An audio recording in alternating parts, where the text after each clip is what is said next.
Hey, what's up, everybody? Welcome back to the third episode of Walking with Friends. Today, I have a special guest. It's my brother, Jacob. And just kind of an impromptu podcast, but we're on a hike in a beautiful destination. Hopefully you can hear. I don't have any of my gear other than my phone, so we'll see how it comes out. Yeah. But today's topic, well, really what we were just discussing was traveling, adventure, some of the areas, the bucket list places that we want to go see, and maybe new ones we want to add to before our time expires. That's right. But yeah, set the scene for us today. Where are we at? Yeah, so this is a great one. Never been here before. We're out here at the Catalina Islands. Took a ferry out of San Pedro, California. And yeah, man, Cali is, out of all the places I've been, I'd say probably top 5, you know, and it's great because it's right here in the States. And you don't even have to go that far, so definitely love it. A lot of people think about California. They think obviously the beaches, you know, SoCal, good weather, mid-northern California, Bay Area. I've been to California. I think this is either my 6th or 7th time now. Same. Each trip's been a little different. California's so diverse. When you really look at the map, and for one, you see how long the state is, but then you get a better sense of that it's not just beaches. It's huge national parks, it's desert, and then you got an island. It's actually probably multiple islands off California. I've been to Angel Island, but Catalina Island is one I haven't been to yet. And yeah, this time we came out here to go do some scuba diving. Oh yeah. cue them up. That's right. Yeah, man. When we were out there, we did. So it's right next to what's called this Casino Point, and you like look at it, and it's like literally you just hop over a little like brick wall, and then you're there. And it's pretty dark at the surface, so you think there's not much of it, but as soon as you get in there and you dunk your head under, freaking kelp forest. We saw this huge giant sea bass. Oh yeah. He'll have to pop up a little clip of that or something. But It's like 5-6 feet long, yeah. Probably 500 pounds. Let's see what we can see right now over here. Right past these clouds and that little hill is the Pacific Ocean. We're on the kind of more of the western slope right now of Catalina Island. But yeah, that dive this morning, cold. Yeah. Different than the Florida diving I've done. 7 mil wetsuit, 20 pounds of weight, fully geared out. But it was cool. Like I said, going through these tall, long blades of kelp, you know, 50 plus feet long, seeing these Garibaldi, those little orange fish, and that sea bass was incredible. I mean, it just made us look small. Yeah, the dive was fun. It's not even recording. No, it is. Dive was fun, and now we're taking a little hike on, I think it's called the Catalina Trail. Doing about a 4-mile section. Got a campsite tonight. It's gonna be a good time. Hopefully the skies clear up. See some stars. We're like 2.25 miles already, 1,300 feet of elevation. Just been walking and talking. Yeah, talking about life. That's it. Something I recommend, thanks to John, is if you're not scuba certified, go out, look into Patty or whatever brand, but honestly, get you a scuba certification, because whenever you go on vacations now, that's just another thing you can add to the itinerary. And honestly, it's like you see everything on land, but once you start seeing it underwater, dude, it's a whole nother world. It's like you get two vacations at one destination. That's right. It's sick. I love being underwater. As you know, as I've told you, it's like last night we were just going to check out the dive spot, and we were looking at the water, and it's like, oh, it's like, just kind of looks dark, you know. Didn't really know what to expect first time here.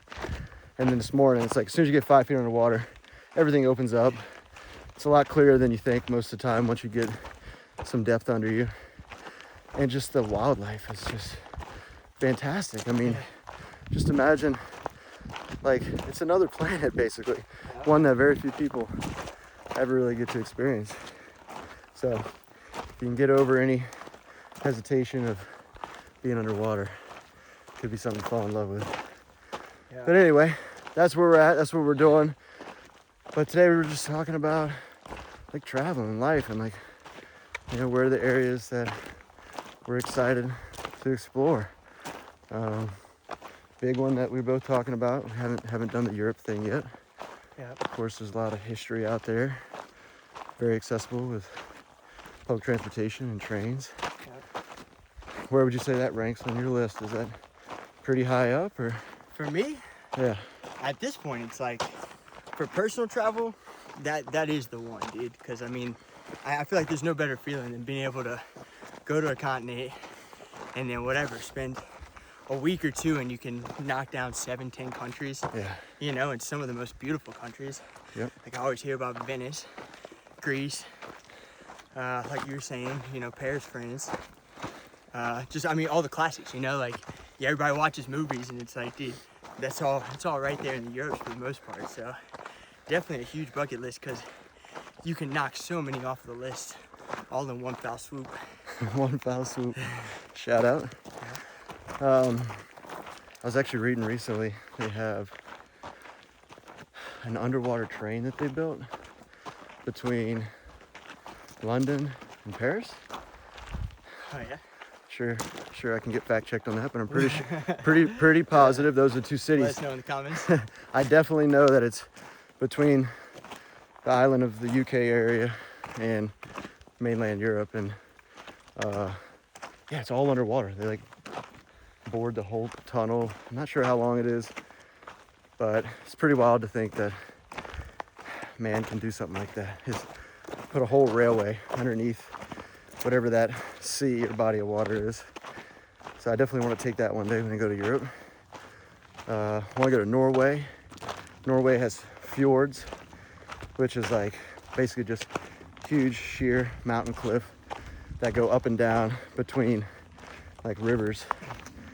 And so like you'll be on a river and it's like just the edge of these mountains that go up thousands of feet. Like you see the pictures of a line, it's unbelievable. And we've done many overnight kayak and canoe trips, so that's definitely something right up our alley. But outside of Europe, which is more just kind of like a cultural destination to kind of see, you know, civilization from millennia ago. I know a lot of my trips that I want to do are more based around like ecotourism, just stuff like this, being outdoors, seeing different parts of nature around the world. What else is on your list? Yeah, so I was thinking about it because we hadn't talked about it already. Is like, obviously, you know, me being in the Army, I ended up in Kuwait for a little bit. And being out in the desert sands kind of left a bad taste in my mouth. But on that same note, I do think going back to the Middle East could be sweet if you go check out, like, you know, Israel when that kind of calms down. But I mean, just think about, like, you know, riding on camelbacks. Yeah. Like, that could be sick, dude. Getting sand dunes and going to go tear up like little sand hills. I even saw one recently where like there was like basically like snowboarding but on sand. And I was like, dude, that'd be dope, dude, just bombing a hill. That's unique. That's unique.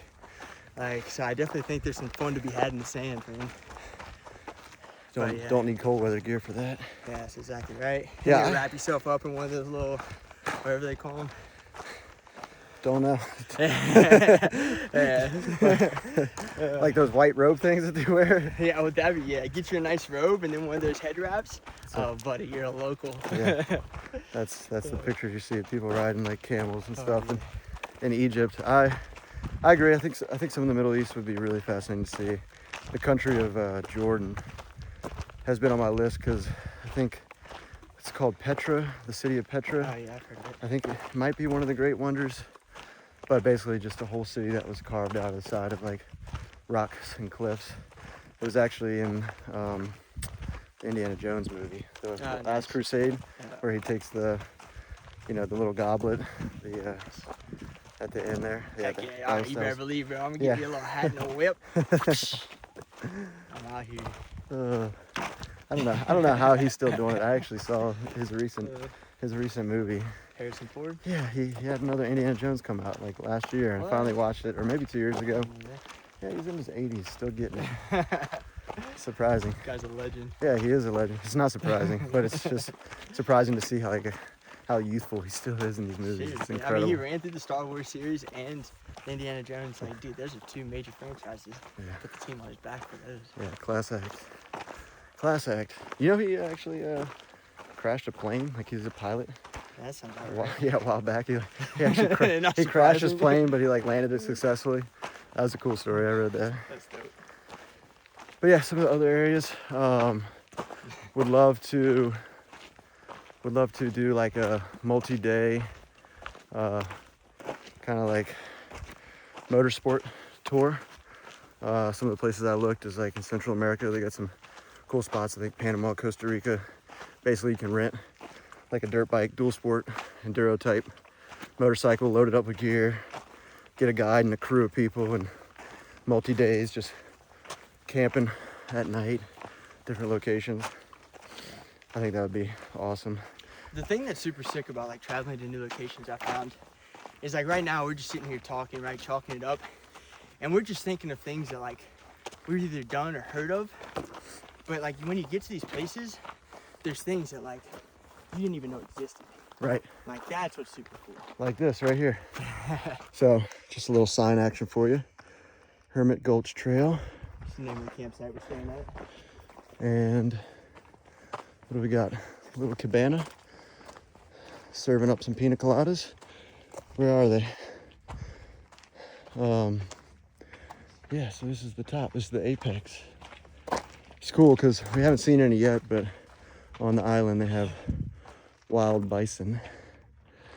And look at the view. Look at this view. It's kind of a little bit cleared up, pretty overcast, but you can get a good idea of kind of the hike we've taken so far to get up to this elevation. Incredible, incredible, incredible.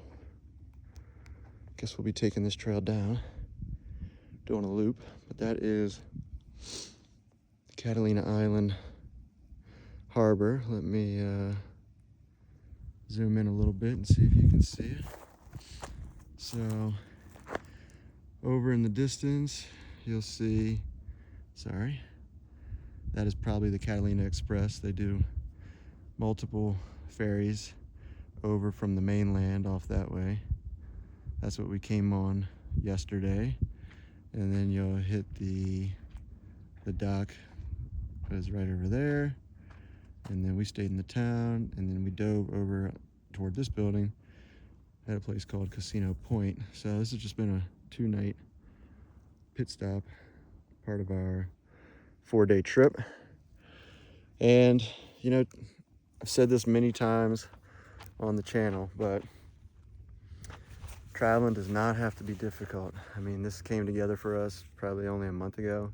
Yeah. You know, just find a budget that works for you, find a place. You know, with me living in Louisiana, my brother living in Washington, this was kind of a central little spot for us so we could come our first dive trip together. But keep it cheap, you know, campsites, cheap hotels, you know, book those flights, whatever you got to do. But yeah, I mean, like they say, the world's your oyster, and it's a beautiful world. And as much as we both traveled, it always feels like barely scratching the surface, you know. But Get out there and shuck it. the beauty of it is that it tightens the nets for relationships, whether you go by yourself and you spend time with the Lord, or if you go with family or friends. Like, it's memories that you'll never forget, and it's really what makes life worth living for, you know. We work to live, not live to work, and that's been a lot of our conversation on this hike, is just understanding, you know, what it all is worth doing, you know, every day. Anyway, I'm rambling. Got anything else to say? Nah, you already showed the outlook, man. Unfortunately, it's like not a super sunny day. I can imagine we probably would see the mainland from here. But nah, it's sick, man. You got to get out there, dude. Yeah. Everybody's always scheming up ways that they can do things. You gotta take a chance. You just gotta put yourself in that position. Freaking live it up, dude. Just live it up. Live it up. Yeah. Well, this might be a short one today. My arm is extremely tired. Keep trying to move it around, but we've reached our apex. Yep. You gotta get back down before we run out of light, buddy. That's right. We don't got enough water for the night. Well, be inspired out there, wherever you are. And yeah, of course, always remember to seize life. Yeah, that's right. Drop a like, subscribe, and leave a comment on some cool places to go next. That's right. All right, y'all. Till next time. Adios. Peace.